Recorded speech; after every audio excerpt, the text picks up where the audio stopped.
শিক্ষার্থীবৃন্দ, আসসালামু আলাইকুম। আশা করি তোমরা ভালো আছো। সরকারি বিএল কলেজ আয়োজিত অনলাইন শিক্ষা কার্যক্রমে তোমাদের শুভেচ্ছা ও স্বাগতম জানাচ্ছি। আমি মোহাম্মদ মহিউদ্দিন মিয়া, সহযোগী অধ্যাপক প্রাণীবিদ্যা, সরকারি বরজলাল কলেজ, খুলনা। আজকের আমরা এমএসসি শেষ পর্ব প্রাণীবিদ্যা মৎস্য শাখার aquaculture and fisheries harvesting technology course শিরোনাম থেকে আলোচনা করব। আজকের আলোচনার বিষয়বস্তু হচ্ছে ফিশ কালচার ইন পন্ড, অর্থাৎ পুকুরে মাছের চাষ। প্রিয় শিক্ষার্থীবৃন্দ, আমরা এখন পুকুরে মাছ চাষ নিয়ে আলোচনা করব। মাছ চাষ একটি লাভজনক বিনিয়োগ। কোনো জলাশয় বা পুকুরে প্রাকৃতিক উপায়ে বা স্বাভাবিকভাবে যে পরিমাণ মাছ উৎপাদিত হয়ে থাকে, বিভিন্ন উপকরণের যোগান ও যথাযথ ব্যবস্থাপনার মাধ্যমে তার চেয়ে অধিক উৎপাদনের যে পদ্ধতি বা কৌশলকে বলা হয় মাছ চাষ। সাধারণভাবে পুকুরে মাছ চাষের পদ্ধতিকে 3 ভাগে ভাগ করা যায়, যথা সনাতন, আধা নিবিড় ও নিবিড়। সনাতন পদ্ধতি, এ পদ্ধতিতে পুকুরে কিছু মাছের পোনা ছাড়া হয়। পুকুরে কোনো সার বা খাবার দেওয়া হয় না।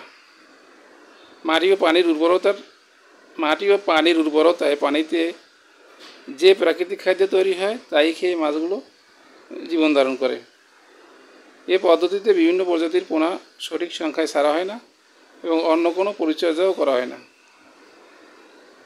আধা নিবিড় পদ্ধতি বা সেমি ইন্টেন্সিভ মেথড, যথাযথ পুকুর প্রস্তুতি, প্রজাতিভিত্তিক সঠিক সংখ্যক পোনা মজুদ, আংশিক সার প্রয়োগ ও প্রাকৃতিক খাদ্য সরবরাহ এবং ব্যবস্থাপনার উন্নয়ন করে এই মাছ চাষ হলো আধা নিবিড় মাছ চাষ পদ্ধতি। এ পদ্ধতিতে পুকুরের বিভিন্ন স্তরের প্রাকৃতিক খাদ্যের পুরোপুরি ব্যবহারের জন্য বিভিন্ন প্রজাতির পোনা নির্দিষ্ট সংখ্যায় ছাড়া হয়। প্রাকৃতিক খাদ্য যোগান দেওয়ার জন্য পুকুরে সার প্রয়োগ ও পাশাপাশি কিছুটা সম্পূরক খাবার দেওয়া হয়। এখন আমরা নিবিড় পদ্ধতি নিয়ে আলোচনা করব, অর্থাৎ একে ইংরেজিতে বলা হয় ইন্টেন্সিভ মেথড। কোনো পুকুর বা জলাশয় হতে কম সময়ে অধিক ফলন পাওয়ার জন্য যথাযথ পুকুর প্রস্তুত করার, প্রজাতিভিত্তিক সঠিক সংখ্যক ও স্বাস্থ্যবান পোনা মজুদ, পর্যাপ্ত প্রাকৃতিক খাদ্যের যোগান দেওয়ার জন্য নিয়মিত সার প্রয়োগ, নিয়মিত সম্পূরক খাদ্য প্রয়োগ, পানির ভৌত ও রাসায়নিক গুণাগুণ নিয়ন্ত্রণ ও ব্যবস্থাপনা নিশ্চিত করা হয়। ওই ক্ষেত্রে লাক্সই প্রযুক্তির যথাযথ প্রয়োগের মাধ্যমে পুকুরের সর্বোচ্চ উৎপাদন নিশ্চিত করা যায়। কার্প জাতীয় মাছের মিশ্র চাষ। শুরুতে আমরা জেনে নিই যে কার্প জাতীয় মাছ কাদের বলা হয়। সিপ্রিনিফর্মেস বর্গের সিপ্রিনিডি গোত্রভুক্ত বিভিন্ন মাছ যেমন রুই, কাতলা, মৃগেল, কালিবাউস, silver carp, grass carp, common carp প্রভৃতি মাছকে কার্প জাতীয় মাছ বলা হয়। এসব মাছ পুকুরের ভিন্ন ভিন্ন স্তর থেকে বিভিন্ন ধরনের খাবার খায়। এই জন্য বিভিন্ন স্তরে উৎপন্ন প্রাকৃতিক খাদ্য সম্পূর্ণরূপে ব্যবহার করে অধিক উৎপাদন পাওয়ার জন্য একটি পুকুরে একসাথে বিভিন্ন প্রজাতির মাছ চাষ করা হয়। একই পুকুরে একসাথে বিভিন্ন প্রজাতির মাছ চাষ করাকে বলা হয় মিশ্র চাষ। মাছ চাষের ধারাবাহিক পদক্ষেপগুলো নিম্নরূপ। পুকুর নির্বাচন। প্রথমে পুকুর নির্বাচন করতে হবে, তারপরে পুকুর প্রস্তুত করো, পোনা মজুদ, সার প্রয়োগ, সম্পূরক খাদ্য সরবরাহ, সুষ্ঠু পরিচর্যা এবং মাছ আহরণ। নিম্নে ধারাবাহিকভাবে মাছ চাষের ধাপগুলো বর্ণনা করা হলো। পুকুর নির্বাচন। প্রথমে আমরা নতুন পুকুর খনন করতে পারি। দ্বিতীয়ত, পুরাতন পুকুর সংস্কার করতে পারি। প্রথমে পুকুরের স্থান আমাদের নির্বাচন করতে হবে। পুকুরটি চাষি বা মালিকের বাড়ির কাছাকাছি যেন হয়। মাটির গুণাগুণ পুকুরের উৎপাদনশীলতার উপর ব্যাপকভাবে প্রভাবিত করে। যেমন বরেন্দ্র এলাকা ও লাল এঁটেল মাটির পুকুরে পানি ঘোলা হয়। গোলা পানির উৎপাদনশীলতা কম হয়, আবার বেলে মাটির ধারণ ক্ষমতা কম বলে শুকনো মৌসুমে পুকুরের পানি থাকে না। মাছ চাষের জন্য দোআঁশ, এঁটেল ও দোআঁশযুক্ত মাটি উত্তম। আকার ও গঠন: যে কোনো আকারের পুকুরে মাছ চাষ করা যায়, তবে আয়তাকার পুকুরই মাছ চাষের জন্য ভালো। পুকুরের আয়তন 30% হতে 1 একর এর মধ্যে হতে হয়, হলে 30% থেকে 1 একরের মধ্যে হলে ভালো হয়। পুকুরের পার অবশ্যই উঁচু, মজবুত, বন্যামুক্ত ও আগাছামুক্ত হতে হবে। প্রিয় শিক্ষার্থীবৃন্দ, পুকুরের পানির গভীরতা বর্ষা মৌসুমে 3 মিটার ও শুকনো মৌসুমে 2 মিটার হওয়া উত্তম। চারপাশের পরিবেশ: পুকুর পাড়ে বড় বড় গাছপালা ও ঝোপঝাড় থাকা উচিত নয়। বড় গাছ পুকুরের পানিতে আলো প্রবেশে বাধা সৃষ্টি করে। ঝোপঝাড়ে মৎস্যভোগ ও ক্ষতিকারী প্রাণী বাস করে। পুকুর প্রস্তুতি: পুকুর তলায় অতিরিক্ত অর্থাৎ 1 ফুটের অধিক কাদা থাকলে তা সরিয়ে ফেলতে হবে। অতঃপর কায়িক পরিশ্রমের মাধ্যমে আগাছা পরিষ্কার, রাক্ষসী অবাঞ্ছিত মাছ অপসারণ। রাক্ষসী ও অবাঞ্ছিত মাছ অপসারণের ক্ষেত্রে পুকুর শুকিয়ে বা জাল টেনে বা শতাংশ প্রতি 30 সেন্টিমিটার গভীরতার জন্য 30 থেকে 35 গ্রাম রোটেনন প্রয়োগের মাধ্যমে রাক্ষসী ও অবাঞ্ছিত মাছ দূর করা যেতে পারে। চুন প্রয়োগ: শতাংশ প্রতি 1 কেজি হারে কলি চুন প্রয়োগ করতে হবে। সার প্রয়োগ: শতাংশ প্রতি 5 থেকে 7 কেজি গোবর, 3 থেকে 5 কেজি হাঁস মুরগির বীজটা ইত্যাদি। যদি গোবর পাওয়া যায় ভালো, আমাদের দেশে গোবর সহজলভ্য। ইউরিয়া 100 থেকে 150 গ্রাম বা শতাংশ, টিএসপি 20 থেকে 30 গ্রাম, এই সারগুলো প্রয়োগ করতে হবে। যথা নিয়মে পানিতে পর্যাপ্ত পরিমাণ প্রাকৃতিক খাদ্য উৎপাদনের মাধ্যমে কার্প জাতীয় মাছের মিশ্র চাষের জন্য পুকুর তৈরি করতে হবে। এ ধাপে আমরা পোনা মজুদ নিয়ে আলোচনা করব। পুকুরে পর্যাপ্ত প্রাকৃতিক খাদ্য জন্মালে সুস্থ সবল পোনা মজুত করতে হবে। ছোট পোনার মৃত্যুহার বেশি বলে পুকুরে বড় আকারের পোনা 4 থেকে 12 সেন্টিমিটার মজুত করতে হবে। আকারের পোনা মজুত করতে হবে। পোনার সংখ্যা: পুকুরে পোনার সংখ্যা ব্যবস্থাপনা সাপেক্ষে কিছুটা কম বেশি হতে পারে। সাধারণত কার্প জাতীয় মাছের মিশ্র চাষে পুকুরে নিম্নোক্ত হারে পোনা মজুত করা যেতে পারে। আমরা এই স্লাইডটিতে একটা পুকুরে ইঞ্জিন চালিত এই নৌকার মাধ্যমে চুন প্রয়োগ করা হচ্ছে আমরা লক্ষ্য করতেছি। দ্বিতীয় স্লাইডটিতে আমরা দেখতে যাচ্ছি চুন গলতেছে,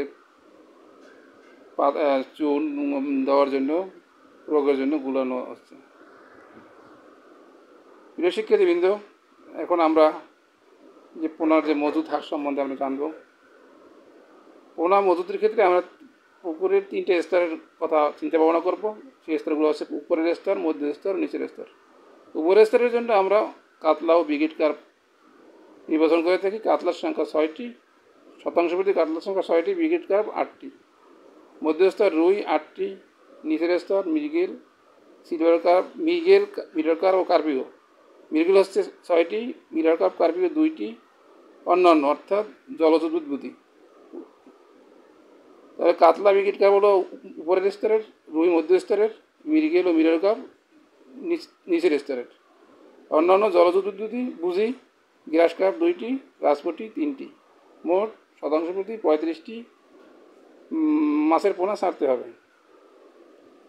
সুষম খাদ্য সরবরাহ ও উন্নত ব্যবস্থাপনা নিশ্চিত করা গেলে পোনার সংখ্যা আনুপাতিক হারে কিছুটা বাড়ানো যেতে পারে। প্রিয় শিক্ষার্থীবৃন্দ, এখন পোনা ছাড়ার পদ্ধতি নিয়ে একটু আলোচনা করব। যে অ্যালুমিনিয়ামের পাতিল বা প্লাস্টিকের ড্রাম বা পলিব্যাগে অক্সিজেন যোগে পোনা পরিবহন করা যেতে পারে। মজুদ পুকুরে ছাড়ার পূর্বে পোনাকে খাপ খাওয়িয়ে নিতে হয়। খাপ খাওয়ানো বলতে আমরা বুঝি যে পাত্রের পানি এবং পুকুরের পানির তাপমাত্রার মধ্যে সমতা আনয়ন। এ প্রক্রিয়া সম্পন্ন করার পর পাত্র কাত করে আস্তে আস্তে পুকুরের পানিতে পোনা ছাড়তে হবে। এ প্রক্রিয়া সম্পন্ন করতে 10 থেকে 15 মিনিট সময় লাগে। এখন আমরা সার প্রয়োগ নিয়ে আলোচনা করব।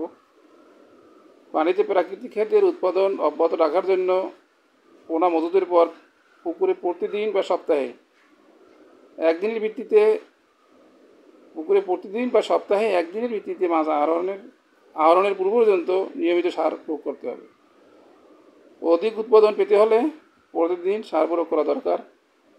মজুদ পুকুরে দৈনিক সার প্রয়োগ মাত্রা হলো গোবর 100 থেকে 150 গ্রাম পার শতাংশ, ইউরিয়া 3 থেকে 5 গ্রাম, টিএসপি 1 থেকে 2 গ্রাম, এমপি হাফ থেকে 1 গ্রাম। প্রিয় শিক্ষার্থীবৃন্দ, আমরা এই স্লাইডটিতে একটা পুকুরের দৃশ্য মাছ চাষের একটা পুকুরের দৃশ্য দেখছি এবং এখানে পোনা ছাড়া হচ্ছে।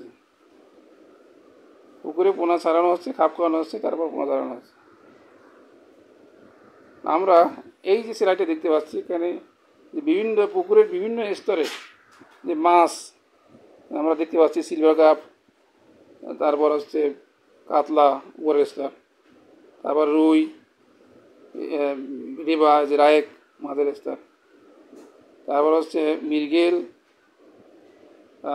কমন কার্প, এগুলো নিচের স্তরে বাস করে এবং সেখান থেকে খাবার খায়। প্রিয় শিক্ষার্থীবৃন্দ, এখন আমরা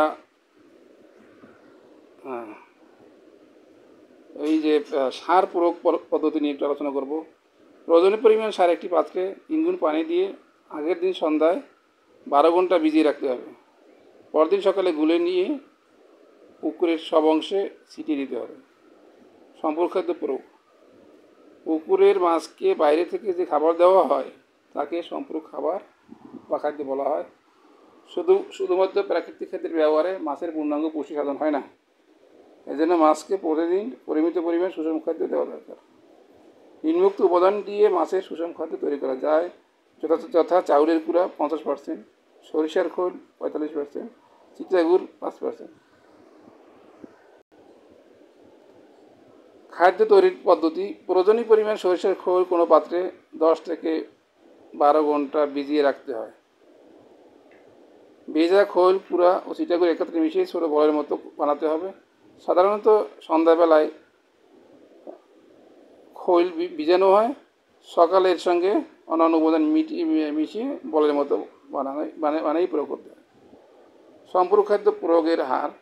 পুকুরে পর্যাপ্ত প্রাকৃতিক খাদ্য থাকলে কাপ জাতীয় মাছের মোট দেহ ওজনের 3% হারে সম্পূরক খাদ্য প্রয়োগ করতে হবে। শীতকালে মাছ কম খায় বিধায় 2% হারে, অর্থাৎ দেহ ওজনের 2% হারে সম্পূরক খাদ্য দিতে হবে।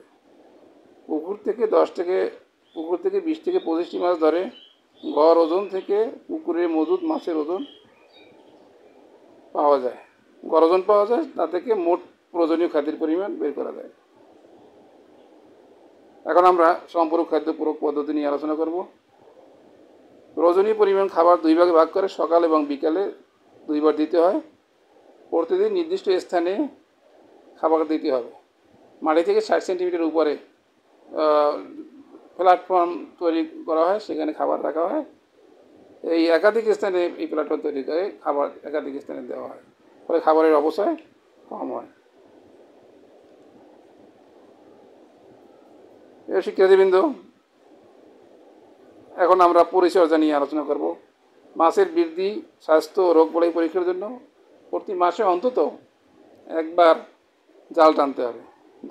জাল টানলে পানিতে অক্সিজেন যোগ হয়, তারপরে কার্বন ডাইঅক্সাইড বের হয়ে যায়, পানিতে পুষ্টি উপাদানগুলো সার ভালোভাবে মিশে অন্যান্য গ্যাস দূর হয়ে যায়। প্রতিনিয়ত প্রাকৃতিক খাদ্যের পরিমাণ যাচাই করতে হবে। এ কাজ পানির রং দেখে বোঝা যায়। পানির রং লালচে সবুজ বা বাদামি সবুজ বা হালকা সবুজ হলে তা মাছের জন্য উপযোগী। ঘন সবুজ, তামাটে লাল, গোলাপ অথবা স্বচ্ছ পানি মাছ চাষের জন্য ভালো নয়। পানির রং ঠিক থাকলে সেকনিক্সের সাহায্যে পানির স্বচ্ছতা পরিমাপ করে প্রাকৃতিক খাদ্যের পরিমাপ করা যায়। মাছের দৈহিক বৃদ্ধি ও পুকুরের পরিবেশ অনুযায়ী সার ও সম্পূরক খাদ্য প্রয়োগ করতে হবে। মাছ আহরণ ও বাজারজাতকরণ। মাছ আহরণ মাছ চাষের একটি উল্লেখযোগ্য দিক। মাছ একটি নির্দিষ্ট বয়স পর্যন্ত দ্রুত বাড়ে, পরবর্তীতে আর তেমন বাড়ে না। এই জন্য মাছকে আহরণ নির্দিষ্ট সময় মাছকে আহরণ করতে হয়। রুই কাতলা মৃগেল 8 থেকে 12 মাসের মধ্যে 700 গ্রাম থেকে 1.5 কেজি হয়। সিলভার কাপ, মিরর কাপ ও গ্রাস কাপ 6-7 মাসের মধ্যেই 1 থেকে 1.5 কেজি হয়। মাছ ধরার ক্ষেত্রে বাজারের চাহিদা লক্ষ্য করতে হবে। বাজারের দিন আবহাওয়া খুব ভালো থাকলে খুব ভোরে মাছ ধরে পরিষ্কার করে আকার অনুযায়ী সাজিয়ে পারলে বরফ দিয়ে বাজার দূরে হলে সংরক্ষণ করে মাছ বাজারে নিয়ে যেতে হবে।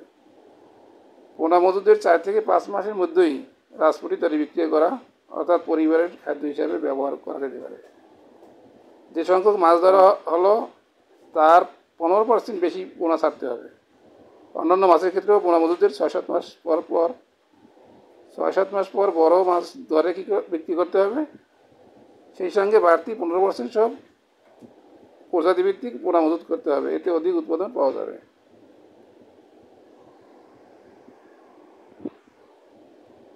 প্রিয় শিক্ষার্থীবৃন্দ, আমরা এই যে পুকুরগুলো দেখছি একটা মৎস্য খামার, এখানে মাছ আহরণ করা হচ্ছে। মাছ আহরণের দৃশ্য আমরা দেখতে পাচ্ছি। পুকুরে কিছু সাধারণ সমস্যা তার প্রতিকার নিয়ে আমরা এখন আলোচনা করব। মাছ চাষ করতে গেলে কিছু সমস্যা দেখা যায়।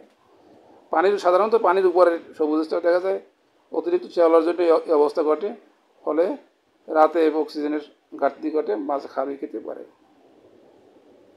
এজন্য এই সময় পুকুরের সার এবং খাদ্য প্রয়োগ বন্ধ করতে হবে। সম্ভব হলে কমপক্ষে 10% পানি পরিবর্তন করতে হবে বা সিলভার কার্পের মাধ্যমে জৈবিক নিয়ন্ত্রণ করা যেতে পারে। পানির উপরে লাল স্তর পরে সাধারণত ডায়াটম বা লোহিত শৈবালের কারণে এই অবস্থা ঘটে। এক্ষেত্রে কলা পাতাগুলো একটার সঙ্গে একটা বেঁধে বড় রশির মতো করে তারপর টানতে হবে। টানলে সেই লাল স্তরটা পুকুরের এক কোনায় জমা হবে, ওখান থেকে তুলে ফেলতে হবে।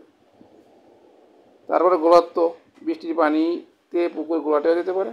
এর ফলে সূর্যের আলো পানিতে কম প্রবেশ করে, ফলে মাছের প্রাকৃতিক খাদ্যের উৎপাদন কম হয়। গোলাত্ম দূর করার জন্য শতাংশ ভিত্তিক 1 কেজি হারে কলেচুন প্রয়োগ করতে হবে। প্রিয় শিক্ষার্থীবৃন্দ, সাধারণত আগস্ট ও সেপ্টেম্বর মাসে এই সমস্যায় প্রায় মাছ মারা যায়। পানিতে অক্সিজেন কমে যাওয়ার জন্য এটা ঘটে। প্রতিকার: বাঁশ পিটিয়ে বা সাঁতার কেটে বা জাল ফেলে সাঁতার কেটে বা পানির ভিতরে পুকুরে শ্যালো মেশিনের সাহায্যে, পাম্পের সাহায্যে একই পুকুরে পানি ছিটিয়ে দেওয়া যেতে পারে। পানিতে আলোড়ন সৃষ্টি করা যেতে পারে এরেটরের মাধ্যমে, তাহলে এই সমস্যার সমাধান হয়। তাছাড়া রাক্ষসী প্রাণীর আক্রমণ, যেমন সাপ, ব্যাঙ, কাঁকড়া, উদ ইত্যাদি প্রাণী মাছ খেয়ে ফেলে। ফলে সাপ, ব্যাঙ, কাঁকড়া, উদ দেখার সাথে সাথে তা মেরে ফেলতে হবে এবং উদ নিয়ন্ত্রণের জন্য ডিমের খোসার ভিতরে চুন প্রয়োগ করে তা রাখতে হবে পাড়ের কাছে। কাঁকড়া নিয়ন্ত্রণের জন্য বাঁশের চাই ব্যবহার করতে হবে। প্রিয় শিক্ষার্থীবৃন্দ, আমরা আজকে যে আলোচনা করলাম এটা ভালোভাবে তোমরা শুনবে এবং স্লাইডগুলো ভালোভাবে দেখবে। আশা করি তোমরা একটা মাছ চাষ সম্বন্ধে, একটা পরিপূর্ণ মাছ চাষ সম্বন্ধে একটা পরিপূর্ণ জ্ঞান লাভ করবে। সবাইকে ধন্যবাদ জানিয়ে আমি আমার আজকের আলোচনা এখানে শেষ করছি। আল্লাহ হাফিজ।